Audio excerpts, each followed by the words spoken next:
I tai atu te tini e pōrangi ana ki te kapahaka ki te tai openga he manawa toki tū i te hātarei nei. I whakatūria ai hei whakanui i te koronei hana tuatahi o te ariki nui koini ngā wai hono i te pō. Anei, Araniera Harrison. Te manawa toki tū a te ariki nui.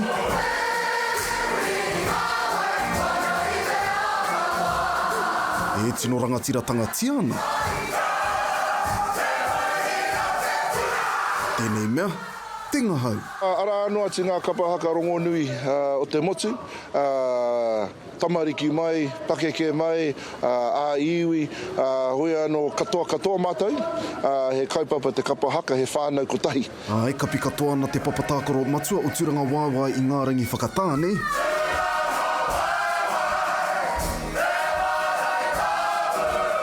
Ngangahu mai ana ngā kanohi rongo nui o te ao haka.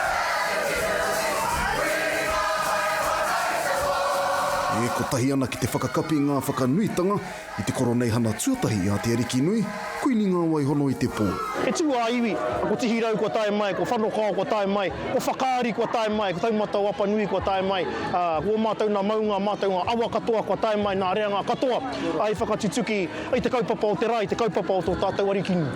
Me te aha nui atu i te rua te kau katoa ngā kapa i tū i te praere me te hātarei anō hoki.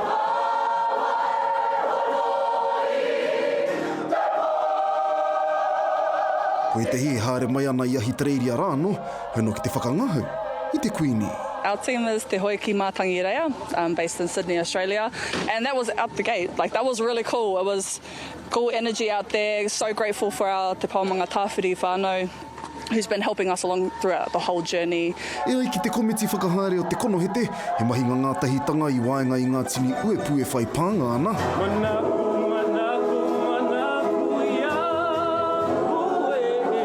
E manako nui ana nō hoki ki angitu o tātou kapa, huri noa I te motu. Ano mātou te whiwhi, mātou te honore, haere tai ai mātou ki tā wahi ki tōna taha ki Hawaii. Nā reira, noho ki rā mātou ki te hara mai ki te haka nui ake tō tātou nei ariki nui. Nā reira, ka ki tā I te āwhatanga o mātou, te tino pai o te harihari, me te noho o te tuakana me te teina iwani a mātou o tēnei āhuare. Nō te pai me te āhuare ka. O te noho tahi a ngā iwi. I raro katoa, I te kotahitanga. He mea nui tērā kia mātua ho, I te mea mohi ana, ko ngā iwi o te taitokerau, kahaki te pakanga, o wainga nui a tātou, tātou e kai ana I a tātou anō reira ko ngā hui pēnei, ka tāia te tū kotahi, I raro I te whakaaro kotahi, te kaupapa kotahi. Me te whakaute nui anō rā hoki e utaina tonu tiana. Ki runga I te hunga. I tūai, tā tātou hui. Ko tainui waka tētahi o ngā rohe, e tino whakatauira, e tino whakatinana ana I te kounga me te taumata o te manaaki, ki te motu whānui, e o te raia ki te ao whānui. Kia mana motu hake tia te manawa toki tū. A te ariki nui, koini ngā wai hono I te pō.